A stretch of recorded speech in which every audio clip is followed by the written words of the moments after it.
Hello friends, அஸ்ஸலாமு அலைக்கும். Sorry friends, சில பர்சனல் ஒர்க்னால வீடியோஸ் அப்லோட் பண்ண முடியல. இனிமேல் ரெகுலராக வரும். நம்ம சேனலை சப்ஸ்கிரைப் பண்ணாதவங்க பண்ணிக்கோங்க. தொடர்ந்து சப்போர்ட் பண்ணுங்கள். இன்றைக்கி நம்ம பொங்கல் ஸ்பெஷல் வீடியோ பார்க்கலாம். நம்ம உழவர்களுக்கு மரியாதை செலுத்தும் விதமாக நாங்கள் நிறைய வெரைட்டிஸ் ஆஃப் வெஜிடபிள்ஸ் வச்சு இந்த பொங்கலை செலிப்ரேட் பண்ணுவோம். இன்றைக்கி அந்த வீடியோ பார்க்கலாம். வாங்க ரெசிபிக்குள்ளே போகலாம். ஃபர்ஸ்ட் ரெசிபி பருப்பு போட்ட சுரைக்காய் குழம்பு. இதுக்கு நான் 1.5 கப் அளவுக்கு துவரம் பருப்பை எடுத்து கழுவி வச்சுருக்கேன். இதை நம்ம குக்கரில் சேர்த்துக்கலாம்.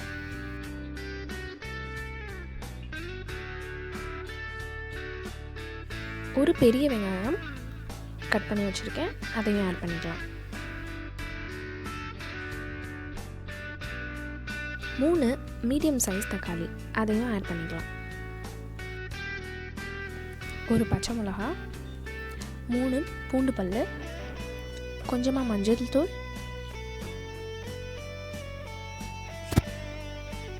தண்ணி ஆட் பண்ணிக்கோங்க. அது ஃபுல்லாக டிப் ஆகிற அளவுக்கு தண்ணி ஆட் பண்ணாலே போதும். ரொம்ப ஓவராகவும் ஆட் பண்ண வேணாம். கொஞ்சமாக பெருங்காயத்தூள் சேர்த்துக்கோங்க. எல்லாத்தையும் ஒரு மிக்ஸ் பண்ணிவிட்டு இப்போ குக்கரை கவர் பண்ணிவிட்டு நம்ம கரெக்டாக 2 விசிலுக்கு வைக்கணும்.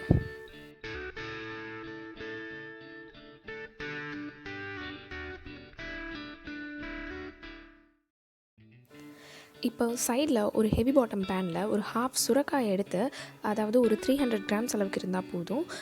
அதை நம்ம அந்த பேனில் ஆட் பண்ணிவிட்டு 2 டேபிள் ஸ்பூன் அளவுக்கு மசாலாத்தூள், நீங்கள் வீட்டில் அரைச்ச மசாலாத்தூள் இருக்கும் இல்லையா, நீங்கள் அதே ஆட் பண்ணிக்கலாம். 1 டீஸ்பூன் மல்லித்தூள் ஆட் பண்ணிக்கோங்க. கொஞ்சமாக உப்பு சேர்த்துட்டு புளி தண்ணி ஒரு 3/4 கப் அளவுக்கு ஆட் பண்ணிக்கோங்க. ஃபைனலாக இது எல்லாமே டிப் ஆகிற அளவுக்கு தண்ணி ஊற்றி இதை கவர் பண்ணிடுங்க. இதை நல்லா கொதித்து அந்த மசாலா எல்லாமே நல்லா அப்சர்வ் ஆகி இருக்கிற வரைக்கும் அதை அப்படியே ரெஸ்ட்டில் விட்டுருங்க. இப்போ நம்ம பருப்பு நம்மளுக்கு 2 விசில் அடிச்சிருச்சு. இதை நம்ம இப்போ ஓப்பன் பண்ணி பார்க்கலாம். நல்லா பருப்பு வெந்துருச்சு. இந்த பக்கமும் நம்மளுக்கு மசாலா நல்லா கொதி இறங்கிடுச்சு. சுரைக்காயும் நல்லா வெந்துருச்சான்னு இப்போ எடுத்து பார்க்கலாம். இது சாலிடாக நம்மளுக்கு 20 மினிட்ஸ் எடுக்கும். உங்களுக்கு வேகலைன்னா இன்னும் கொஞ்சம் நேரம் நீங்கள் ஒரு 5 மினிட்ஸ் வச்சுக்கலாம். இப்போ நம்ம வெந்த பருப்பை இதில் நம்ம ஆட் பண்ணிக்கலாம்.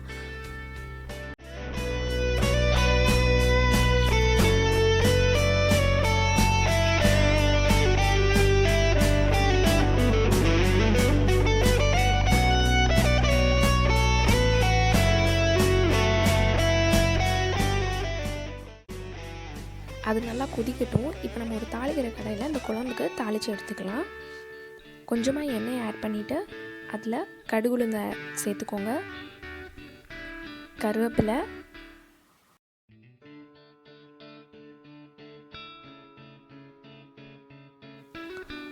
கொஞ்சமாக சின்ன வெங்காயம் எடுத்து நறுக்கி ஆட் பண்ணிக்கோங்க.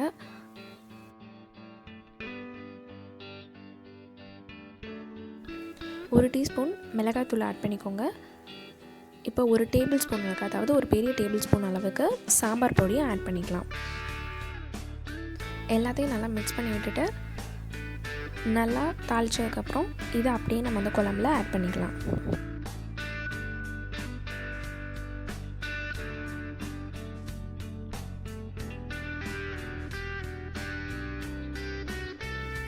இதை சேர்த்தப்புறம் ஃபைனல் லுக்காக கொஞ்சமாக கொத்தமல்லி எடுத்து கிள்ளி போட்டுருங்க. அவ்வளோதான், நம்ம குழம்பு ரெடி ஆகிருச்சு. இப்போ நம்ம இறக்கி வச்சிடலாம்.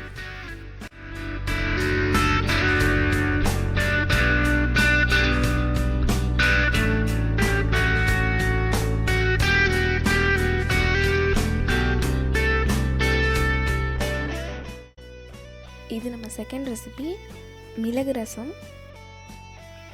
மிளகு ரசம் செய்கிறதுக்கு 2 கப் அளவுக்கு புளிக்கரைசல் தண்ணியை நம்ம ஒரு பேனில் சேர்த்துக்கலாம். டொமேட்டோ பியூரே அது 2 கப், அதாவது தக்காளியை அரைச்சி அதை 2 கப் அளவுக்கு எடுத்து வச்சுக்கோங்க. அதையும் ஆட் பண்ணிக்கலாம். கொஞ்சமாக உப்பு தேவையான அளவு அதையும் ஆட் பண்ணிக்கலாம்.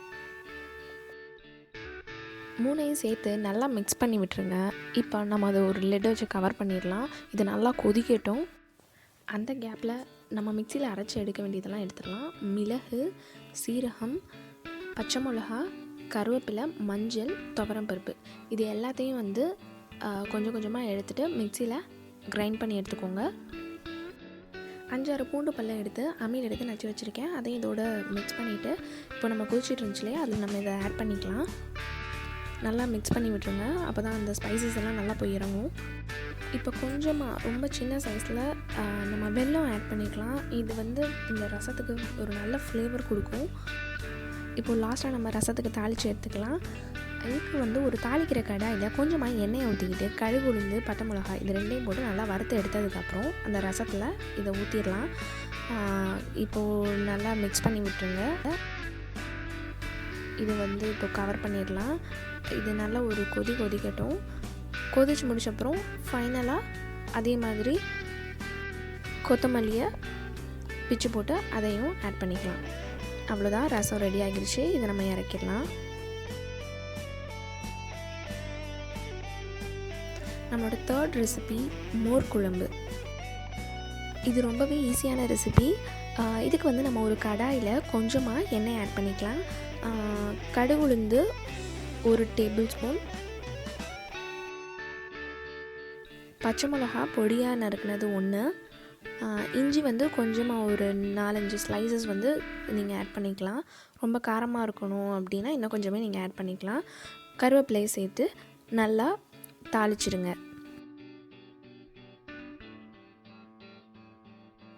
இப்போ கொஞ்சமாக மஞ்சள்தூள் ஆட் பண்ணிக்கலாம். இது லைட்டாக ஒரு கலரிங்காக தான். உங்களுக்கு நல்லா மஞ்சள் கலரில் குழம்பு வேணும்னா நீங்கள் இன்னும் கொஞ்சம் கூட ஆட் பண்ணிக்கலாம். இப்போ தயிரை வந்து நம்ம மிக்சியில் நல்லா தண்ணி ஊற்றி லிக்விடாக அரைச்சி எடுத்துக்கலாம். அதை வந்து இப்போ நம்ம அந்த தாளிச்சதில் நம்ம ஊற்றிடலாம். அவ்வளோதான். இது ஒரு கொதிச்சப்புறம் இறக்கிடுங்க. நம்ம மோர் குழம்பு ரெடி ஆகிடுச்சு. நம்ம 4வது ரெசிபி பாசிப்பருப்பு கேரட் பொரியல். இது செய்கிறது ரொம்ப ஈஸி தான். இதுக்கு நம்ம ஒரு பேனில் 1 டேபிள் ஸ்பூன் அளவுக்கு ஆயில் ஆட் பண்ணிக்கலாம். 1 டீஸ்பூன் அளவுக்கு கடுகு, உளுந்து சேர்த்துக்கோங்க. 1 டீஸ்பூன் அளவுக்கு சீரகம், கொஞ்சமாக கருவேப்பிலை. இப்போ நம்ம மெயினாக கேரட்டை துருவி ஆட் பண்ணிக்கலாம். இந்த கேரட் வந்து நான் ஒரு 4 கேரட் வந்து துருவி எடுத்து வச்சுருக்கேன். நம்ம உப்பு தேவையான அளவுக்கு ஆட் பண்ணிக்கலாம். உங்களுக்கு பத்தாட்டி போனால் நீங்கள் வந்து நடுவில் நீங்கள் டேஸ்ட்டை பார்த்துட்டு அப்புறமா நீங்கள் ஆட் பண்ணிக்கலாம். கொஞ்சம் பாதியாக வெந்ததுக்கப்புறம் தண்ணியை கொஞ்சம் ஆட் பண்ணிக்கோங்க. ஏன்னா கீழே அடி பிடிச்ச மாதிரி ஆயிரும். அதுக்காக தண்ணி ஆட் பண்ணிக்கோங்க. இப்போ பாசிப்பருப்பை நல்லா வேக வச்சு எடுத்து வச்சுருக்கேன். அதை வந்து இதில் ஆட் பண்ணிக்கலாம்.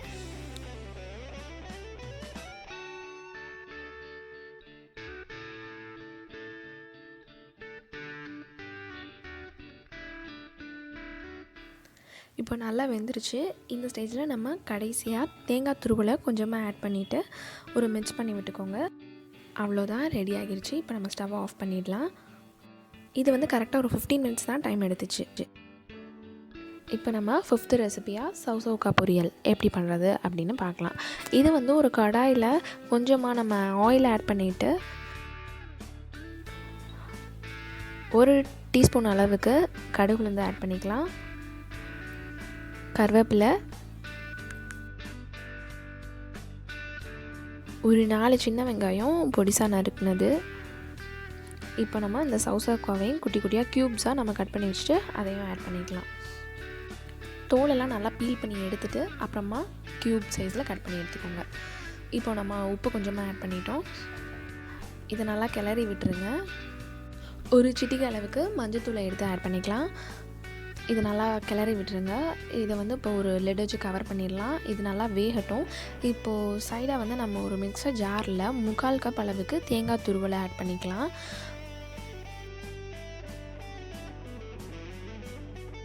ஒரு 6 முழு முந்திரி அதையும் ஆட் பண்ணிக்கலாம். 2 டீஸ்பூன் அளவுக்கு சோம்பு ஆட் பண்ணிக்கலாம். கடைசியாக ஒரு பச்சை மிளகாயை ஆட் பண்ணிவிட்டு இதை நல்லா கிரைண்ட் பண்ணி எடுத்துக்கோங்க. தண்ணி ஊற்றி நல்லா அரைச்சி எடுத்துக்கோங்க. இது நல்லா ஒரு பேஸ்ட் மாதிரி வரணும். இப்போ நம்ம அரைச்சி எடுத்துட்டோம். இதை வந்து நம்ம இப்போ இதெல்லாம் ஆட் பண்ணிடலாம்.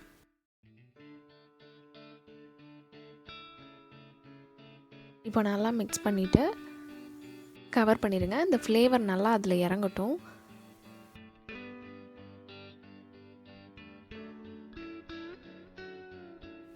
ஃபைனலாக வெல்லத்தை கொஞ்சமாக இடித்து எடுத்து அதை இதில் ஆட் பண்ணிவிட்டு ஒரு மிக்ஸ் பண்ணிடுங்க. இது நல்லா வெந்துச்சான்னு செக் பண்ணிவிட்டு ஸ்டவ் ஆஃப் பண்ணிவிடுங்க. அவ்வளோதான், இறக்கிடலாம். சௌசௌக்கா பொரியல் ரெடி ஆகிடுச்சு.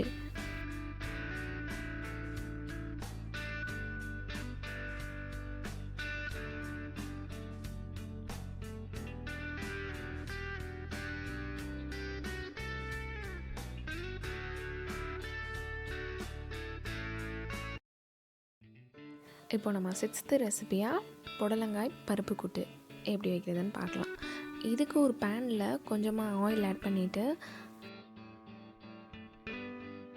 அதே ப்ராசஸ் தான். கொஞ்சமாக கடுகு உளுந்து ஆட் பண்ணிக்கோங்க, கருவேப்பிலை, ஒரே ஒரு பட்டை மிளகா அதையும் ஆட் பண்ணிவிட்டு இப்போ நம்ம புடலங்காயை ஆட் பண்ணிக்கலாம்.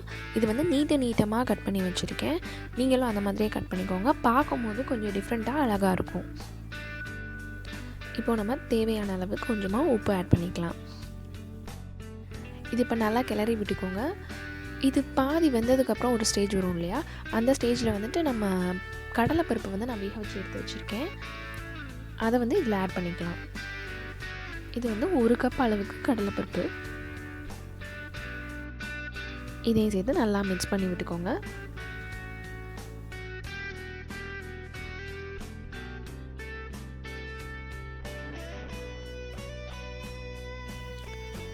இது நல்லா வெந்ததுக்கப்புறம் கடைசியாக தேங்காய் துருவலை ஆட் பண்ணி நல்லா மிக்ஸ் பண்ணி விட்டுட்டு ஸ்டவ் ஆஃப் பண்ணிவிடுங்க.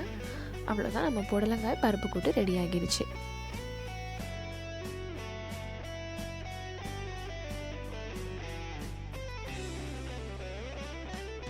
இப்போ நம்ம 7வது ரெசிபியாக கொண்டக்கடலை பீட்ரூட் கூட்டு எப்படி செய்கிறது அப்படின்னு பார்க்கலாம். இதுக்கு வந்து ஒரு பெரிய பீட்ரூட்டை வந்து க்யூப் சைஸில் கட் பண்ணி வச்சு அதை குக்கரில் ஆட் பண்ணிக்கிட்டேன். 1 கப் அளவுக்கு கொண்டக்கடலை அதையும் நம்ம ஆட் பண்ணிக்கலாம். 1 டீஸ்பூன் அளவுக்கு மஞ்சள்தூள், கொஞ்சமாக உப்பு, இதனாலே சேர்த்து நல்லா வேக வச்சு எடுத்து வச்சுக்கலாம். இப்போது இது ஒரு 6 விசில் அளவுக்கு வெந்துச்சு. நல்லா எடுத்து வச்சிட்டோம். இப்போ ஒரு பேனில் கொஞ்சமாக எண்ணெய், கடுகு உளுந்து, கருவேப்பிலை இது 3ஐயும் போட்டுட்டு இப்போ நம்ம வெந்து எடுத்து வச்சுருக்கோம் இல்லையா பீட்ரூட் கொண்டக்கடலை, அந்த மிக்சரையும் வந்து இதில் ஆட் பண்ணிக்கலாம். இப்போ இது நல்லா வேகணும். இது நல்லா மிக்ஸ் பண்ணி விட்டுட்டு ஒரு லெட் வச்சு கவர் பண்ணிடலாம். கரெக்டாக ஒரு 15 மினிட்ஸ் கழித்து அந்த வாட்டர்லாம் நல்லா அப்சர்வ் ஆகிடும். வெந்துருச்சான்னு செக் பண்ணி பாருங்கள். நம்ம விசில் வச்சுருந்ததுனால அது ஆல்ரெடி நல்லா வெந்திருக்கும். ஒரு 15 மினிட்ஸ் கழித்து இந்த வாட்டர் நல்லா அப்சர்வ் ஆனதுக்கப்புறம் தேங்காய் துருவலை போட்டு ஸ்டவ் ஆஃப் பண்ணி இறக்கி வச்சுடுங்க. கூட்டு ரெடி. இப்போ நம்ம 8th ரெசிபியாக பீன்ஸ் ஃப்ரை அதை எப்படி செய்கிறதுன்னு பார்க்கலாம்.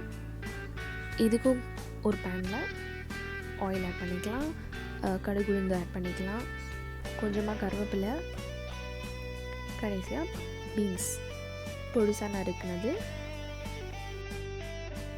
எல்லாத்தையும் சேர்த்து நல்லா ஒரு மிக்ஸ் பண்ணி விட்டுக்கோங்க. இது நல்லா வேகணும். கொஞ்சம் அந்த ஸ்மெல், பச்சை ஸ்மெல் போகிற மாதிரி இருக்கணும். அதுக்காக வந்து நம்ம மஞ்சள்தூள் ஆட் பண்ணிக்கலாம். இதையும் நல்லா சேர்த்து மிக்ஸ் பண்ணி விட்டுட்டு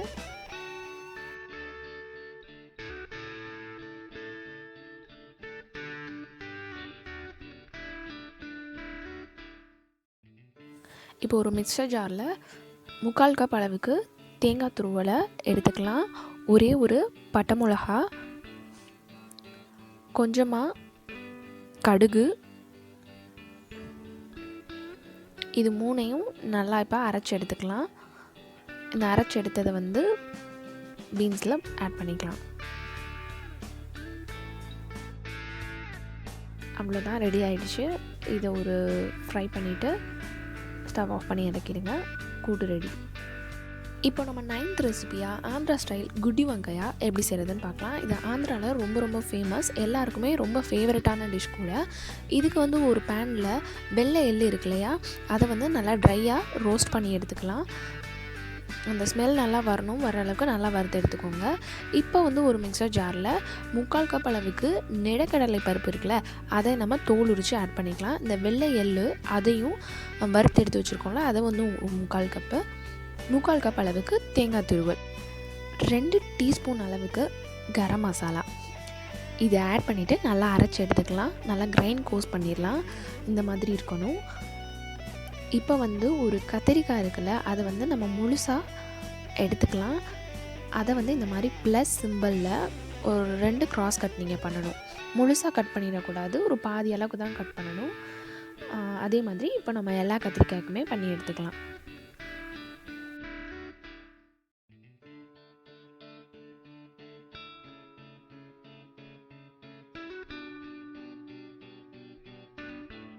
இப்போ மிக்சர் ஜாரில் அரைச்சி எடுத்து வச்சுக்கிட்டோம் இல்லையா, அதை வந்து இப்போ அந்த கத்திரிக்காய்க்கு நடுவில் ஸ்டஃப் பண்ணி எடுத்துக்கலாம். இந்த மாதிரி ஸ்டஃப் பண்ணுங்கள். ஸ்டஃப் பண்ணி முடித்ததுக்கப்புறம் நல்லா ப்ரெஸ் பண்ணி விட்டுக்கோங்க. அப்போ தான் அது ஃபுல்லாக வெளியே வராது. நல்லா ப்ரெஸ் பண்ணிக்கோங்க. இதே மாதிரி இப்போ எல்லா கத்திரிக்காய்க்குமே பண்ணி எடுத்துக்கலாம்.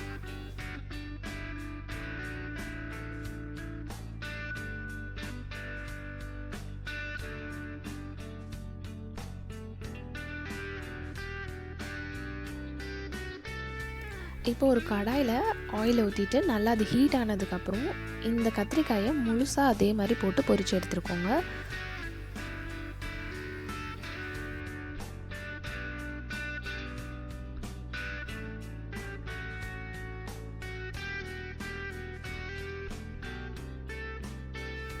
இப்போ இன்னொரு கடாயில் கொஞ்சமாக ஆயில் ஆட் பண்ணிக்கலாம். ஒரு 10 மிளகு ஆட் பண்ணிக்கலாம். சீரகம் கொஞ்சமாக ஆட் பண்ணிக்கலாம். பூண்டு நச்சது, 1 ஸ்பூன் அளவுக்கு கரம் மசாலா. இப்போ நம்ம அரைச்சி வச்சுருந்த மிக்சரை வந்து நீங்கள் கத்திரிக்காயில் ஸ்டஃப் பண்ணது போக மிச்சம் இருந்ததை வந்து இதில் ஆட் பண்ணிக்கோங்க. கொஞ்சமாக தண்ணி ஊற்றி ஒரு கிரேவி மாதிரி ரெடி பண்ணி வச்சுக்கோங்க. லாஸ்ட்டாக red chilli powder 1 table spoon,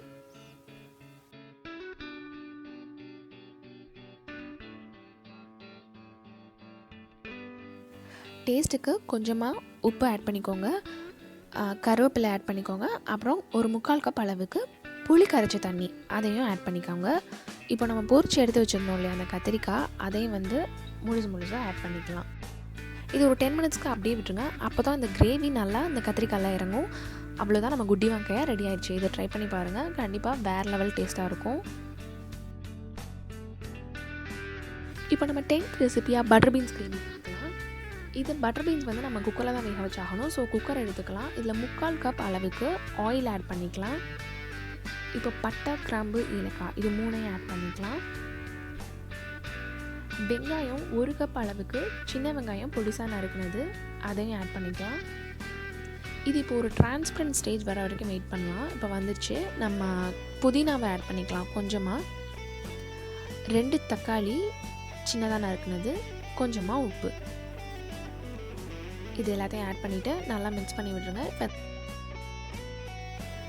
இப்போ பாதி வெந்ததுக்கப்புறம் 1 டேபிள் ஸ்பூன் அளவுக்கு இஞ்சி பூண்டு பேஸ்ட் அதையும் ஆட் பண்ணிவிட்டு நல்லா மிக்ஸ் பண்ணி விட்டுருங்க. இப்போ அந்த தக்காளி நல்லா வெந்து வரும். இந்த டைமில் வந்து 1 டேபிள் ஸ்பூன் அளவுக்கு சில்லி பவுடர், இப்போ பட்டர் பீன்ஸ் ஆட் பண்ணிக்கலாம். இப்போ நல்லா கிரேவி ஓரளவுக்கு ரெடி ஆகிடுச்சு.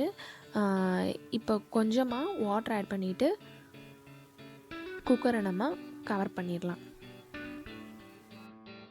இது ஒரு 3 விசிலுக்கு அப்படியே விட்டுருங்க. ஓப்பன் பண்ணி பார்த்தா நம்ம பட்டர் பீன்ஸ் கிரேவி ரெடி ஆகியிருக்கும்.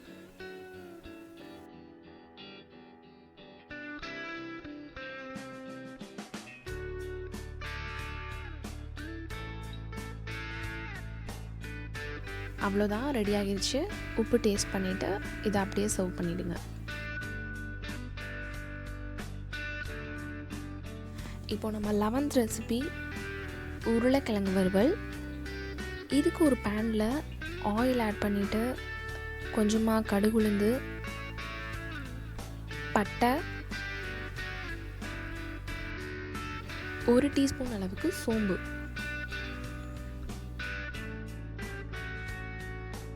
இப்போ 3 உருளைக்கிழங்கு கட் பண்ணி வச்சுருக்கேன் க்யூப் சைஸில், அதையும் ஆட் பண்ணிக்கலாம். தேவையான அளவு உப்பு, மஞ்சத்தூள், சில்லி பவுடர் 1 டேபிள் ஸ்பூன், பூண்டு நச்சு எடுத்துக்கோங்க,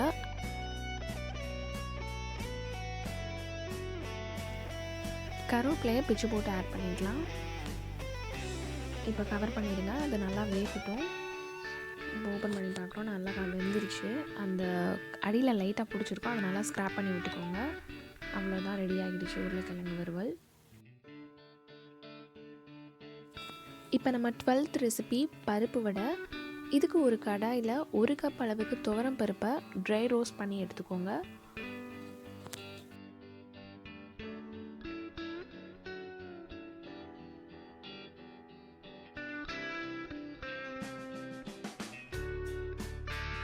ரோஸ்ட் பண்ண பருப்பை ஒரு மிக்சர் ஜாரில் ஆட் பண்ணிக்கலாம்.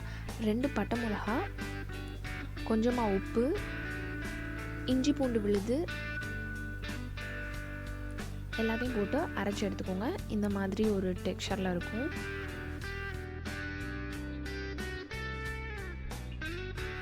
இது ஒரு பவுலில் ட்ரான்ஸ்ஃபர் பண்ணி எடுத்துக்கலாம். லைட்டாக கட்டி கட்டியாக இருக்கும், அதை நல்லா உடச்சி விட்டுக்கோங்க. இப்போ நல்ல ஒரு வடை கன்சிஸ்டன்சிக்கு இது நம்ம கொஞ்சம் கொஞ்சமாக தண்ணி ஊற்றி மாவு மாதிரி பிணைஞ்சு எடுத்துக்கலாம்.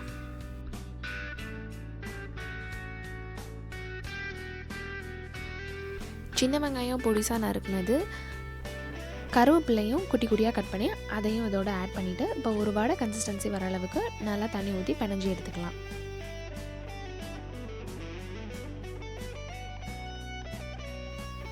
இப்போ ஒரு கடாயில் நல்லா ஆயிலை ஹீட் பண்ணி வச்சுக்கலாம். இப்போ அந்த வடையை குட்டி குட்டியாக தட்டி போட்டு எடுத்துடலாம்.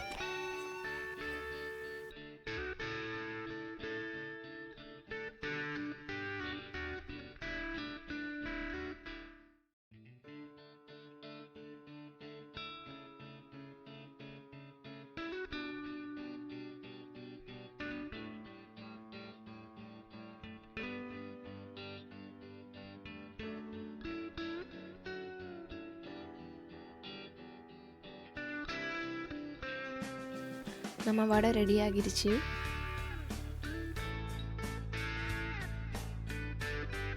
இப்போ நம்ம 13th recipe Gopi fried balls. இது வந்து ரொம்ப டிஃப்ரெண்ட்டான ரெசிபி. காலிஃப்ளவர் இருக்கு இல்லையா, அதை நல்லா துருவி எடுத்துக்கோங்க. 2 கப் அளவுக்கு ஆட் பண்ணிக்கோங்க. இப்போ 3/4 கப் அளவுக்கு கடலை மாவு, 1 டேபிள் ஸ்பூன் அளவுக்கு இஞ்சி பூண்டு பேஸ்ட், 1 டேபிள் ஸ்பூன் அளவுக்கு கரம் மசாலா, 1 டேபிள் ஸ்பூன் அளவுக்கு சில்லி பவுடர், கொஞ்சமாக உப்பு.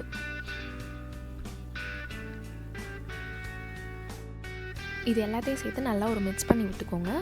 இப்போ கொஞ்சமாக தண்ணி ஆட் பண்ணி அந்த மாவெல்லாம் நல்லா பைண்ட் ஆகிற அளவுக்கு ரெடி பண்ணி வச்சுக்கலாம்.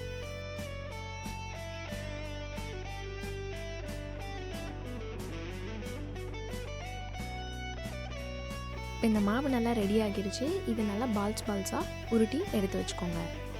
இது ஒரு 10 மினிட்ஸ்க்கு ஃப்ரீசரில் செட் பண்ணி வச்சிடலாம். அப்போ தான் பொரிச்சு எடுக்கையில் நம்மளுக்கு கலராமல் வரும்.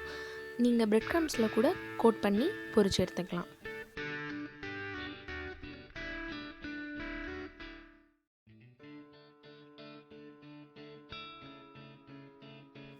இப்போ ஆயில் நல்லா ஹீட் ஆகிடுச்சு. இப்போ நம்ம ஒவ்வொரு பால்ஸாக போட்டு பொரிச்சு எடுத்துடலாம். இதை சிம்லேயே வச்சு பொரிச்சு எடுங்க, இல்லைன்னா கருகி போயிடும்.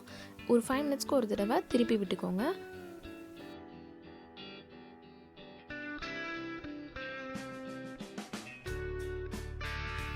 நல்லா ப்ரௌனிஷாக வரையில் இதை நம்ம எடுத்துடலாம். இப்போ நம்ம பால்ஸ் ரெடி ஆகிடுச்சு. இப்போ 14th ரெசிபி மஷ்ரூம் 65, அது எப்படி செய்கிறதுன்னு பார்க்கலாம். இதுக்கு ஒரு பவுலில் 1 டீஸ்பூன் அளவுக்கு இஞ்சி பூண்டு பேஸ்ட் எடுத்துக்கலாம். 1 டீஸ்பூன் அளவுக்கு கரம் மசாலா, 1 சிட்டிகை உப்பு, 1 டீஸ்பூன் அளவுக்கு தயிர். இது எல்லாத்தையும் சேர்த்து நல்லா மிக்ஸ் பண்ணி விட்டுக்கோங்க. அரிசி மாவு 3/4 கப். இப்போ ஃபைனலாக நம்ம கட் பண்ணி வச்சுருக்க மஷ்ரூம்ஸையும் ஆட் பண்ணிக்கலாம். இதை சேர்த்துட்டு நல்லா மிக்ஸ் பண்ணி விட்டுக்கோங்க. இந்த மசாலா எல்லா இடத்துலையும் நல்லா கோட் ஆகிற அளவுக்கு மிக்ஸ் பண்ணிவிட்டு இது ஒரு 15 மினிட்ஸ்க்கு அப்படியே ஊற விட்டுருங்க. தேவைப்பட்டால் ரெட் ஃபுட் கலர் கூட நீங்கள் ஆட் பண்ணிக்கலாம், அந்த கலர் நல்லா கொடுக்கும். இப்போ ஒரு 15 மினிட்ஸ் கழித்து பேனில் ஆயிலை நல்லா ஹீட் பண்ணிவிட்டு இப்போ இதை நீங்கள் ஒன்று ஒன்றா போட்டு எடுத்துருங்க.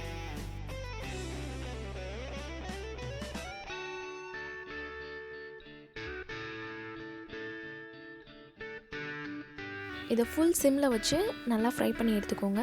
கரெக்டாக ஒரு 10 மினிட்ஸ் டைம் எடுக்கும். அப்போ தான் நம்மளுக்கு நல்லா கிறிஸ்பியாக இந்த மஷ்ரூம் 65 கிடைக்கும். இப்போ இது ரெடி ஆயிடுச்சு. இதை நம்ம எடுத்துடலாம். Final recipe, last but not least, நம்ம ஸ்வீட்டோட இந்த வீடியோவை முடிச்சுக்கலாம். ஜவ்வரிசி பாயாசம் 15th ரெசிபி. இதுக்கு வந்து ஒரு கடாயில் 1 கப் அளவுக்கு ஜவ்வரிசியை எடுத்து நல்லா வறுத்து எடுத்துக்கோங்க. சில பேர் ஊற வைப்பாங்க, அது ரொம்ப டைம் எடுக்கும். இது நம்ம இன்ஸ்டண்ட்டாக செய்கிறதுனால இதை ரோஸ்ட் மட்டும் பண்ணி எடுத்துக்கலாம்.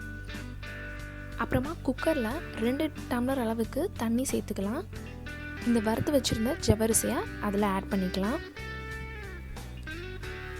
1 பட்டை துண்டு, 3 ஏலக்காய், இதை சேர்த்துட்டு தலை தேங்காய் பால் நான் ஒரு 3/4 கப் அளவுக்கு எடுத்து வச்சுருக்கேன்.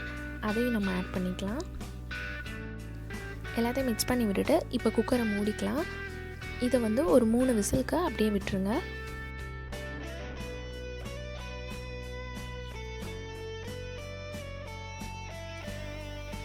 சைடில் ஒரு கடாயில் கொஞ்சமாக நெய் எடுத்துக்கோங்க. அதில் முந்திரி, கிஸ்மிஸ் இது ரெண்டையும் சேர்த்து நல்லா வறுத்து எடுத்து வச்சுக்கோங்க. இப்போ நம்ம குக்கரில் 3 விசில் அடிச்சிருச்சு. ஆவி அடங்கினதுக்கப்புறம் அதை நம்ம ஓப்பன் பண்ணிவிட்டு அதை இதில் ஆட் பண்ணிக்கலாம்.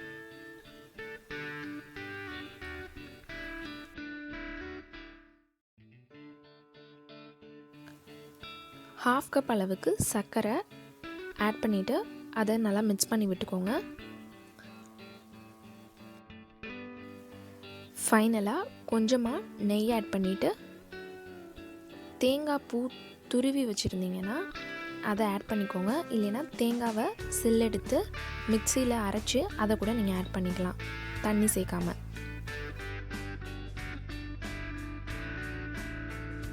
அவ்வளோதான், நம்ம ஜவ்வரிசி பாயசமும் ரெடி ஆயிடுச்சு. வாங்க இப்போ எல்லாருக்கும் சர்வ் பண்ணலாம்.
இந்த ரெசிபி உங்கள் எல்லாருக்கும் பிடிச்சிருந்துச்சுன்னா கண்டிப்பாக கமெண்ட்டில் சொல்லுங்கள். நம்ம சேனலை சப்ஸ்கிரைப் பண்ணாதவங்க சப்ஸ்கிரைப் பண்ணிக்கோங்க. இந்த வீடியோவை உங்கள் ஃப்ரெண்ட்ஸ் அண்ட் ரிலேட்டிவ்ஸ் எல்லாருக்குமே ஷேர் பண்ணுங்கள்.